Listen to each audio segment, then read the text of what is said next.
Hi, I'm Lisa Aquafreda, host of Doing More for Arizona, a Cox Communications charity show that highlights the generous people in our society. Doing More for Arizona is all about you and starts right now.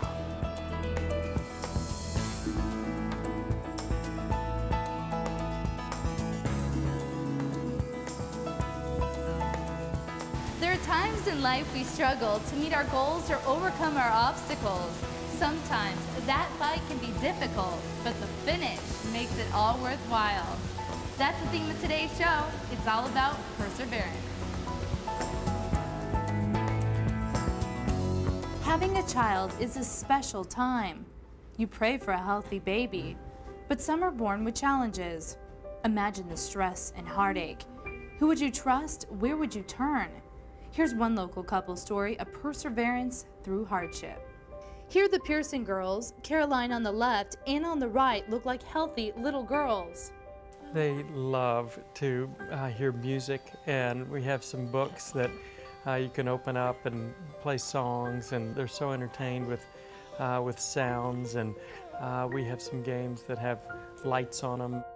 They enjoy taking a shower, and after the shower being massaged and loved on. But then the unthinkable. Rewind to 7 years ago. Doctors noticed Caroline's head has stopped growing. She's only 2 months old. It's your worst nightmare. It really is. It's the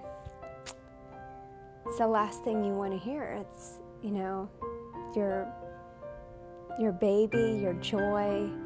It's such a joyous time, you know, when you first have a baby. And there was something that was interesting that I recently read about. If you ask a pregnant mother what she wants, a boy or a girl, she says, I don't care, I just want 10 fingers and 10 toes. But it's so much more than that. You want a child who can eventually walk and talk, hear, see, call your name, tell you if something hurts or not, laugh, and it's really a big grieving process. Mom tells us there were no warning signs. Her pregnancy was easy and she felt great. Even Caroline's two older siblings, Catherine 12 and Joe 10, were born without any medical conditions. Not long after, Mom was pregnant again with her fourth, Anna. This time, doctors told the Pearson family both Caroline and Anna had a rare, unknown genetic disease among many other issues. They both have cortical vision impairment. They have microcephaly, which is small skull, basically. Their brain stopped growing at 20 weeks gestation, so it was unable to push their skull out to a typical size. They also have cerebral palsy. They're both G-tube fed and have had numerous GI problems. They aspirate, and it's a silent aspiration, whereas the liquid goes into their lungs and they don't even try to cough to protect it. Most recently, we've had more orthopedic problems, and Caroline's had 2 hip surgeries for dislocated hips. We found out that Anna's also hearing impaired, and so that was one of the teachers at the Foundation for Blind Children noticed just in a daily routine that Anna's hearing may not be normal. Each day we could find out something new, but we just, you know, we roll with it and just take care of our little girls. They're little angels. We both felt like just the wind had been kicked out of us, like we had suffered a death. The Foundation for Blind Children has been incredible. Initially, it provided hope for us. We didn't know where to turn. We found a home in the foundation. The first 3 years of both Caroline and Anna's life, they came to our house. The Pearsons have to struggle with this every day, and we are just here to help them help their children. We help them learn, we help them educate, we help them feed, we help them do whatever is necessary to have a successful and meaningful life. Well, it's given me some freedom, which has been really nice to be able to have a place that both of our girls can go and receive physical therapy, speech therapy, occupational therapy. They even have pet therapy and gymnastics and all sorts of programs for our girls that really help stimulate them and bring out the best in them. And then it allows a little downtime for me. And I trust them so much, and you really have to have that trust when you have children who have no voice. The support that the Foundation for Blind Children receives from Cox Communications, it is very specific to our SHARP program, which is our summer and weekend recreation program that allows kids who can't see or have other disabilities to succeed in life and have fun in life. We feel so blessed to have them.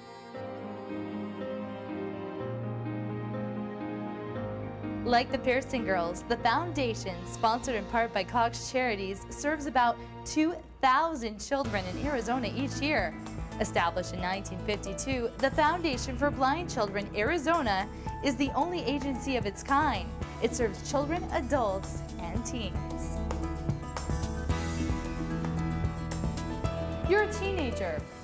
For the most part, you live a carefree life, living by the moment and enjoying the company of friends. What if all of a sudden that could change? Here's one student's story from Brophy Preparatory that proves you can't give up living, no matter what.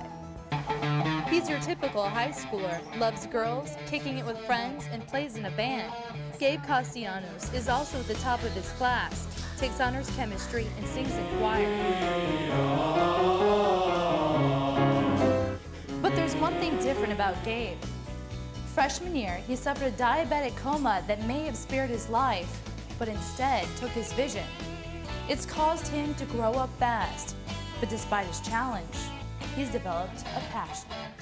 Music is my inspiration because it comes in so many different shapes and forms. Like, you can have like acoustic guitar, you can have electric guitar, you can have piano, and you can have like different sounds on keyboards and stuff.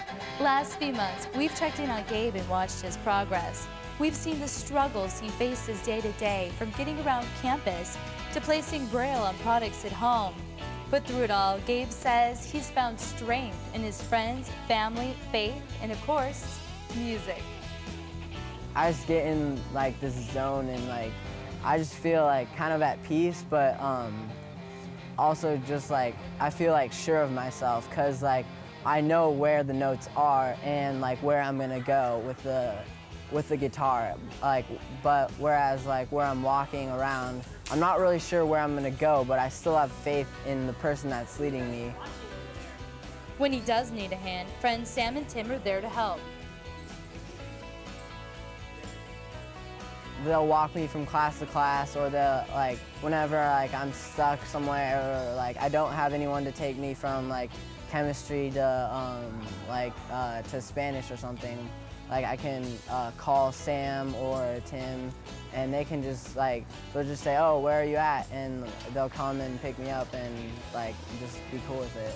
The only thing I can say is I'm a friend, but what he's done for me is more than what like friends do. He's always there for me. During problems that I've gone through with family or friends, he's been the one who's been the first one, texting me, calling me, asking me how I'm doing. And I think that's really what we need to focus on, is how he's helped us. He has to listen to me read all the questions. Yeah, love is definitely what's kept us going. We've had our good days and our not so good days, but for the most part, good days. Good days because he's still here with us. It is the love of that people have shown us in just in our neighborhood, in our church, the people at Phoenix Children's Hospital, at FBC, wherever we've had a need, it's been filled by people who are very loving and they want to help. Cox Charities sponsors nonprofits such as Foundation for Blind Children, among many others. The money provides important programs, equipment, and manpower to help people like Gabe get by. FBC has changed my life because they've taught me a lot of needed skills that that are going to be important when I grow more independent.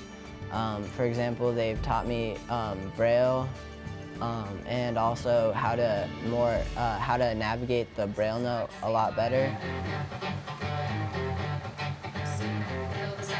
I just want to actually pursue music as maybe as a career. I think it'll always be part of my life though.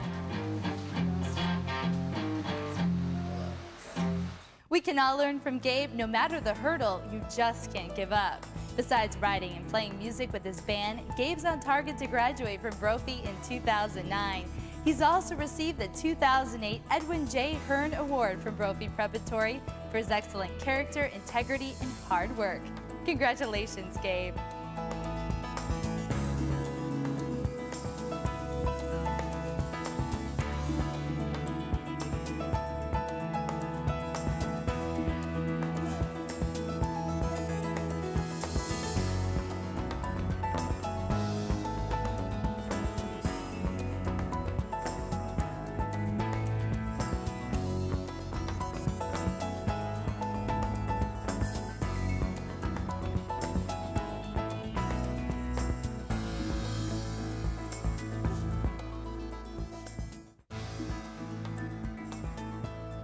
I'd say the person who mostly helps me persevere is my mom. She gives me a lot of guidance and advice. Boy, you know, most of my hardships I've taken care of on my own, to be perfectly honest. I had a teacher in 4th grade who really helped me persevere through my hardships, dealing with the social pressures and the transition that it takes when you move from an old school to a new school. So it was a teacher who actually helped me to persevere through hardships. My friends, they cycled with me, they hiked with me, they talked to me, they shared. Hey, listen up. Use your brain. Date rape is a crime. There's no excuse for violent behavior. I said I wanted to stop, and he listened. I didn't feel right about it, so I spoke up. I'm glad I backed off. Trust your instincts. Respect your partner. Date rape is a crime. Don't cross the line. Call 1-800-656-HOPE.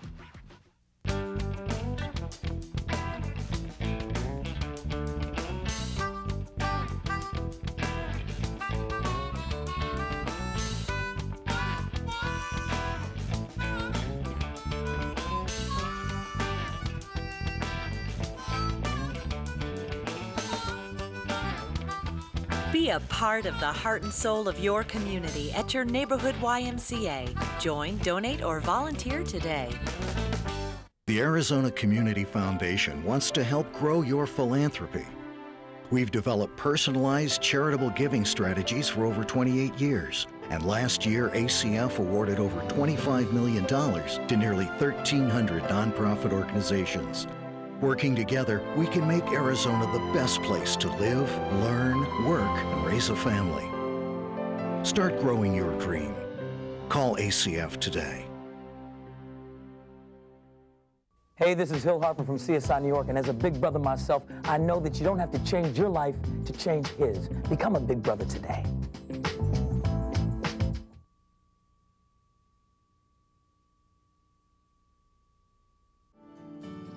The nonprofit organizations featured in this show have been supported by a grant from Cox Charities. To learn more about Cox Charities, log on to this address.